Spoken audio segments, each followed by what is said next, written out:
Guys, alam nyo ba, pag nagbabangko kayo, meron tinatawag na preferred client. Meaning meron mga regular na client, na katulad ko, and possibly karamihan sa inyo, na kapag nagbabangko tayo, and usually ito sa mga traditional banks, na pag nagpupunta tayo nagbabangko, pumipila tayo, yung mga ganon, we undergo the same process na nararanasan ng karamihan. But, merong mga special privileges na binibigay ang mga bangko sa mga VIP or special na tao. So, ang tawag ng mga bangko dito ay mga preferred clients. Kung papakinggan natin, parang may discrimination. Preferred. Mas gusto ng bangko na dito sa mga client na to kaysa sa atin. well, hindi naman talaga ganon. It's just that mas malaki ang deposito nila.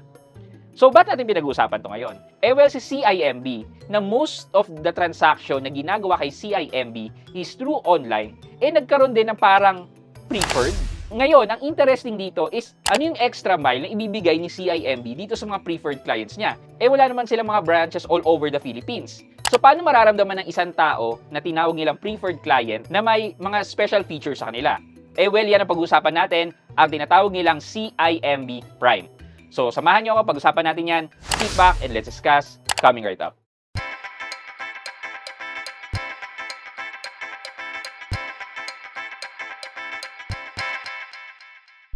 Hi guys, this is Pat and you're in Pat Quintos Review TV.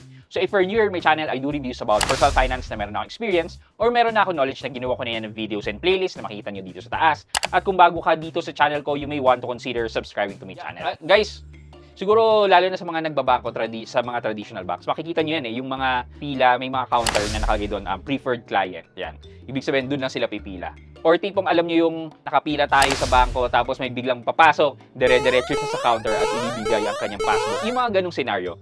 So, yung mga taong yun, hindi naman sila yung tipong sa kanila yung bangko. It's just that preferred client sila. Meaning yung amount na binabangko nila is lagpas dun sa threshold ng karaniwan.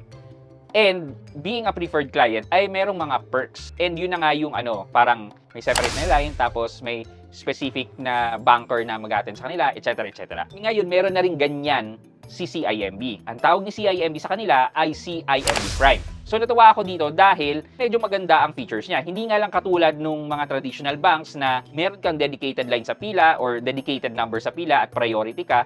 Well, dito, once na na-upgrade ang account mo to a CIMB Prime, ito daw yung mga perks na mararanasan nyo.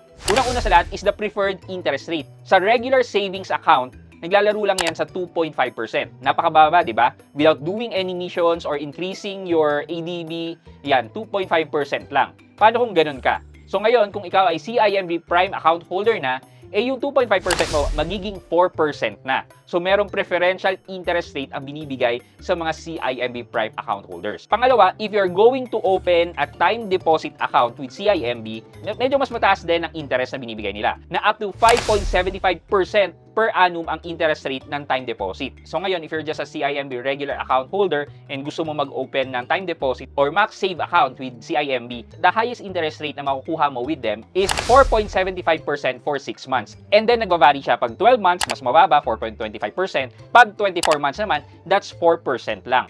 Pangatlo is that if you are already a CIMB Prime account holder, you limit mo for the free bank transfer every day ay tumaas from the daily na 2 free bank transfer lang magagawa mo, magiging 10 free bank transfer na yan. Number 4 is that merong preferential interest din ang ibibigay sa inyo once na CIMB Prime user kayo sa Revi credit account nyo.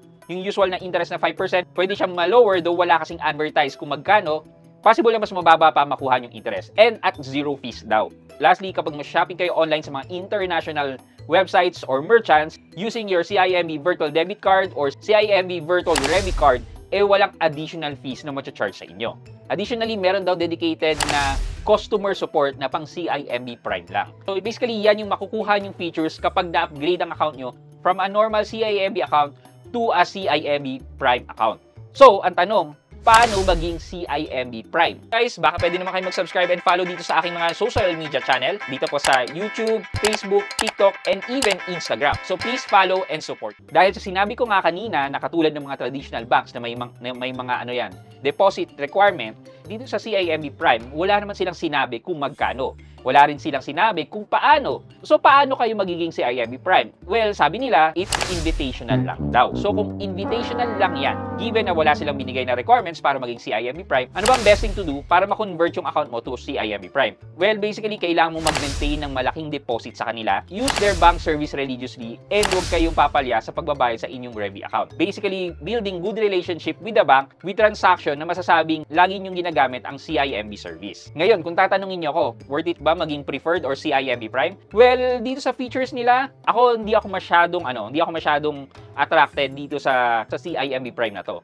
Bakit? If I wanted to have a 4% interest without limit sa aking account, then I will go bank with either Maribank or Netbank. If my money is more than 1 million, then I can bank with Maribank na 4% din ang interest. If ang pera ko naman ay lower than 1 million, then I can use Netbank just to experience the 4% interest rate. If in case gagamit ka naman ng time deposit, sa Maya Bank, 5.5% for a 12 months tenure ng time deposit nyo. So, di ba? Makukuha mo rin naman itong mga services na to, even hindi ma-convert ang account mo to CIMB Prime. With the features, sa tingin ko, mas okay yung features na binibigay ni Maribank, Netbank, or even Maya Bank. So, for our question of the day, lalo na sa mga merong traditional banks or nagbabank sa mga traditional banks, na-experience nyo rin ba yan na nakapila kayo ang haba ng pila, tapos merong preferred clients na ang mauuna na tatawagin kaysa sa inyo? Anong naramdaman nyo nung na-experience nyo yung ganyang scenario? Let me know sa comment section sa baba for your chance to win 1,000 pesos sa ating weekly GCash giveaway. Guys, before we end this video, malapit na po tayo mag 200,000 subscribers. And that is the next milestone na I'm aiming to reach. And based po dito sa analytics ko, mas marami pa rin po talaga ang nanonood sa akin na hindi nakasubscribe. Sana po tulungan niyo po ako ma-reach ang aking 200,000 milestone na subscribers. And once we reach the 200 milestone subscribers, magkakaroon na naman po tayo ng pa-cellphone giveaway or cash giveaway. Ano po bang mechanics nito? Well, kailangan nyo lang po sumagot ng question of the day natin, and then basically from this video na to, moving forward until we reach the 200,000 subscribers, mamimili po ako dito ng lucky winners ng either cellphone giveaway natin or 10,000 pesos in cash. So ano pa po ba ang hinihintay nyo? Di sumagot na po kayo ng question of the day natin dito po sa comment section sa baba. Yun lamang po for today's video, but before we end this video, mag-shoutout po muna tayo at shoutout kay Zach Dalisay at Zach Dalisay 479. Sabi po niya, wala po sa akin. Thanks sa tip. Shoutout po. Ayan, kay Zach Dalisay, shoutout po sa inyo. Thank you so much po for watching and supporting my videos. Maraming salamat po. I hope you like this video. Leave a thumbs up, and if not, wala nang problema dyan. But continue to support me by subscribing to my channel by clicking the subscribe button and also the bell button to subscribe para makareceive kayo ng latest notification sa lahat ng upload ko. Again guys, this is Pat Quinto and you're in Pat Quinto's Review TV. Bye-bye!